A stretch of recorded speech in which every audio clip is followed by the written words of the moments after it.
Japan felt like a brand new country. The bad memories of war were starting to go away. Cities that were once broken were now shining with new buildings. The country was getting richer like magic every single day. Factories were making lots and lots of things for other countries. The people of Japan worked hard, quietly, and they didn't give up. They were making a new future, a time when everyone would have enough and live in peace. The 1964 Tokyo Olympics were a huge success. It showed the world that Japan was back. The Shinkansen, the bullet train, was an amazing new invention. It zoomed through the countryside like a silver arrow, showing how things were getting better. New machines and ideas were coming out super fast. More and more people were getting color TVs. Young people dreamed about going to space. The whole country was excited about new ideas and new ways of doing things. Most people felt very hopeful. People believed things would be even better tomorrow. Everyone felt proud of their country, and they had worked hard for that feeling. Things felt safe, and people followed the rules. Old customs and new exciting changes were happening at the same time. This mix of old and new really showed what this time was like. Yet, beneath this shiny newness, there were some worries. Japan in 1968 was a country with many different sides to it. The Nihon Shintaku Ginko, or the Japan Trust Bank, was a place people really trusted. It felt very safe and steady. Its branch in Fuchu, a town near Tokyo, usually did its work quietly.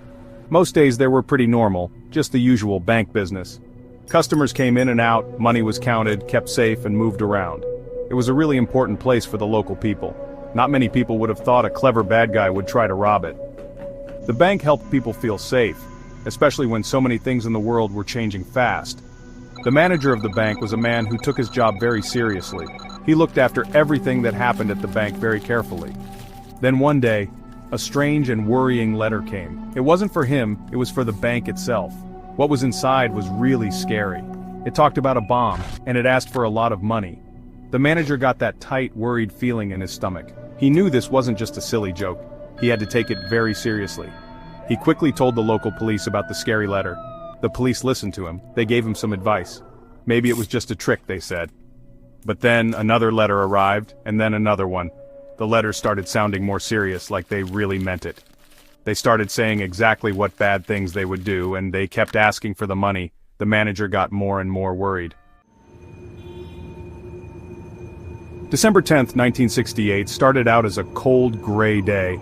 A little bit of rain made the streets of Fuchu wet. It was bonus day for the workers at the nearby Toshiba factory. That was a big deal. So, a lot of cash needed to be moved. The bank was getting ready to take this bonus money to the factory. Metal boxes were being filled up with piles of yen money. It was a huge amount of money, almost 300 million yen. That was a lot of money, even for a bank. 4 bank workers who didn't have any weapons were chosen to deliver it. They had done this kind of job before. They knew the way to go. They put the heavy boxes into a black car, a Nissan Cedric. The car was strong and worked well, but it wasn't like a special super safe car. This was just a normal delivery, like many they had done before. They weren't expecting any problems. The city was still quiet as people were just starting their day. The trip ahead seemed like any other normal trip. Gap 2S. The Nissan Cedric drove away from the bank. It drove through the wet streets of Fuchu. It wasn't a long trip, just a few kilometers. The workers in the car chatted, maybe about the weather, or the holidays coming up. They felt safe doing this job they had done so many times. Then, all of a sudden, they saw something in their mirror. A police motorcycle. And its blue light was flashing. The bank car stopped. The single police officer on the motorcycle came towards them. He walked like he was sure of himself. His uniform looked real. He had a white helmet, a dark jacket, and official police badges. He looked calm and like he knew his job. They noticed he was young. The bank workers respected police officers, so they waited. They rolled down their car window. The officer leaned in a little. He looked very serious, like something important and urgent was happening. He had all their attention. He spoke in a clear, strong voice. "Something bad has happened," he started to say. "Your bank manager's house has been bombed." His words just hung there in the air. Bombed? The workers were so shocked. They couldn't believe it, but they also started to feel really scared. This was awful news. Their manager? Why would anyone bomb his house? The officer kept talking and his voice was very serious. "We've heard," the officer said, "that there might be dynamite hidden in this car too." Hearing that was a huge shock to the workers. Dynamite. In their car. Their normal morning drive had suddenly turned into a very dangerous trap where they could get hurt. A cold, sharp fear took over, and they couldn't stay calm anymore. Their minds were racing. Was this really happening? It had to be. A police officer wouldn't lie about something like this. The police officer took control. He told the 4 bank workers to get out of the Nissan Cedric. "Get away from the car," he told them in a strong voice. "Stand over there by the prison wall, it's safer there." They did what he said right away without waiting. Their hearts were beating very fast. Then he got down and crawled under the car. He looked like he was searching very, very carefully for the dynamite he said was there.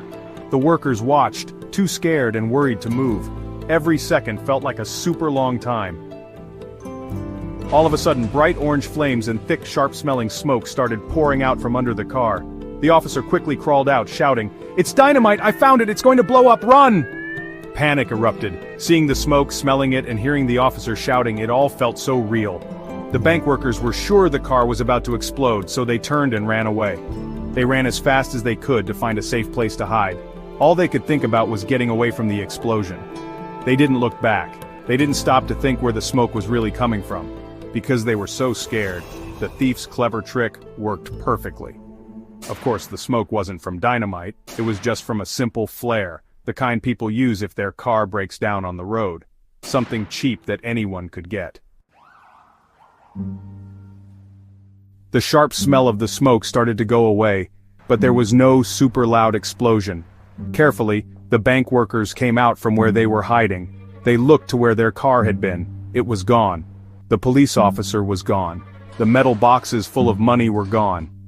Instead of a bomb, there was just a scary quietness. The rain kept falling softly, washing the street. They were confused, but then they slowly started to understand something awful. They had been tricked. Tricked in a very, very clever way. The story about the manager's house being bombed was a lie. The dynamite under the car was also a lie, just a made-up story. The brave police officer wasn't real. He was a clever thief wearing a costume. The smoke flare was a super smart trick to fool them. They just stood there, shocked, as they realized how badly they had been fooled. It was so bold and shocking, it was hard to believe. Someone told the real police right away. The manager of the Fuchu Bank said for sure that his house had not been bombed. Then everyone started to understand just how big this crime was. The biggest cash robbery in Japan's history had just happened. The Japanese police started the biggest search for a criminal that had ever happened in Japan. The police gave it a special name, Metropolitan Police Department Special Investigation Unit, case number 102. There was a lot of pressure on the police to solve this crime that everyone was talking about. It was huge. Thousands of police officers were put on the case, detectives spread out all over Fuchu, and even further. They really, really wanted to catch this bold thief. If they didn't catch him, people might not think the police were very good. This wasn't just about the money, it was about how proud Japan felt. Police searchers looked very, very carefully at the place where the Nissan Cedric was left, not far from where the thief first stopped it. The thief had left behind 120 clues. This looked like a good start to find him.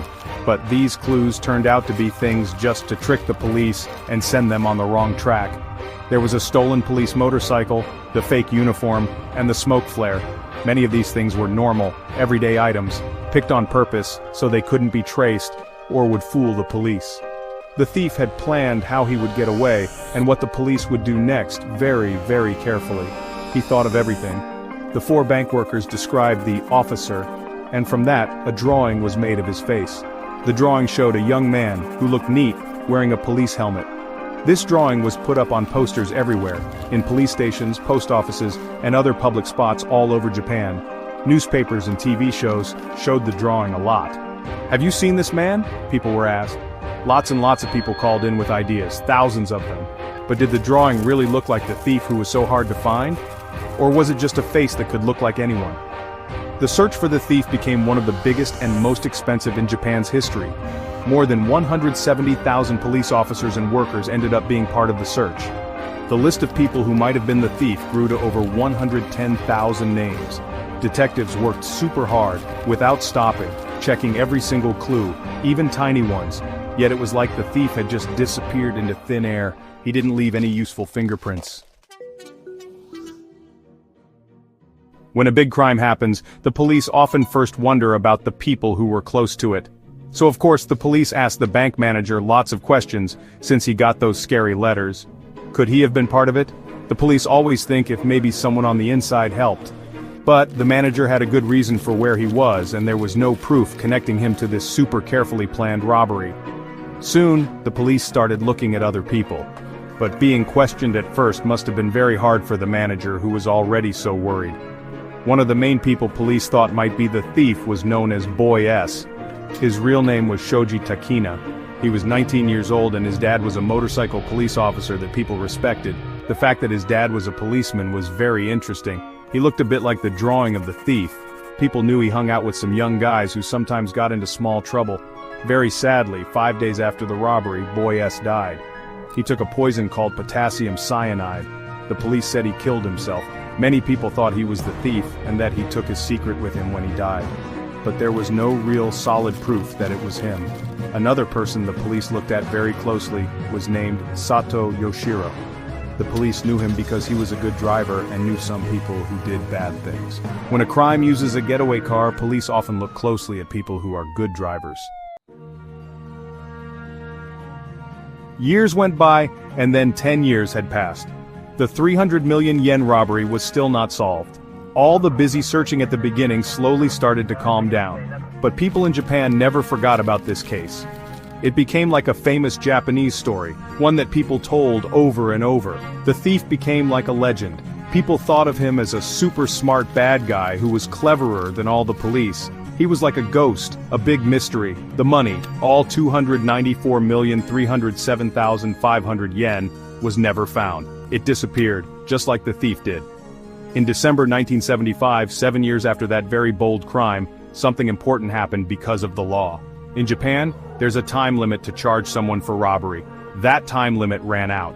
This meant that even if they found out who the thief was, he couldn't be arrested or punished for the robbery anymore. So, according to the law for crimes, he was free. This new thing made the story of the thief even more famous. It seemed like the perfect crime, and he got away with it. It must have been very upsetting for the police who had spent so many years working on this case. Then, 13 years later, in December 1988, another time limit ended. This was the time limit for trying to get the money back through the courts. It meant the bank, or anyone else, couldn't even ask a court to help get the stolen money back, even if they found the thief or the money.